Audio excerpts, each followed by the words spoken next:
Inilah sosok Rizka Rangkuti, gadis Aceh yang kisah cintanya viral dengan anggota TNI.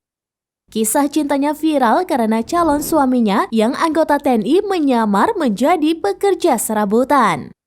Diketahui kisah cintanya viral dengan seorang anggota TNI asal Palembang yang menyamar menjadi pekerja serabutan demi menjadi sosok wanita yang tulus.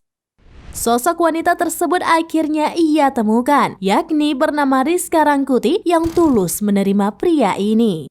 Anggota TNI yang bernama Sandi Triawan itu kepincut gadis asal Tamiang, Aceh. Keduanya bahkan merencanakan pernikahan pada Kamis 8 Juni 2023 di Tamiang. Rizka kepada Tribun Sumsel bercerita bahwa awal mula dirinya tahu Sandi Triawan adalah seorang tentara. Rizka baru mengetahui pria yang dikaguminya itu sebenarnya berprofesi sebagai anggota TNI di saat mereka sepakat bertemu secara langsung untuk pertama kalinya. Namun Rizka lupa kapan tepatnya. Lalu di pertemuan kedua tahun 2022 lalu, Sandi datang dan menyatakan keseriusannya untuk meminang Rizka.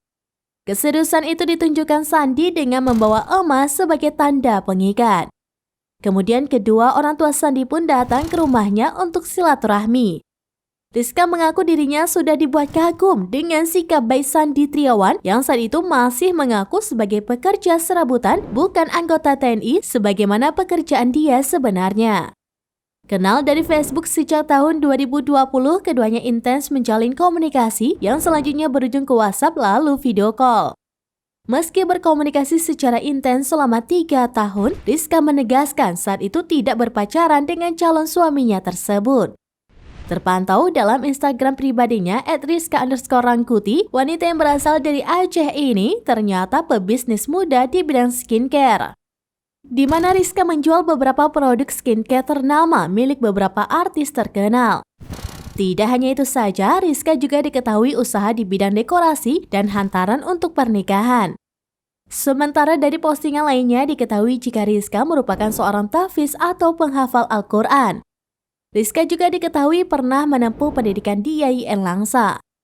Selain itu, sang tentara juga memperlihatkan momen pendekatannya dengan wanita idamannya tersebut. Tampak sang tentara bersembunyi di gudang saat melakukan panggilan video. Dan bahkan selalu menggunakan baju biasa ketika mengirimkan fotonya kepada wanita idamannya tersebut.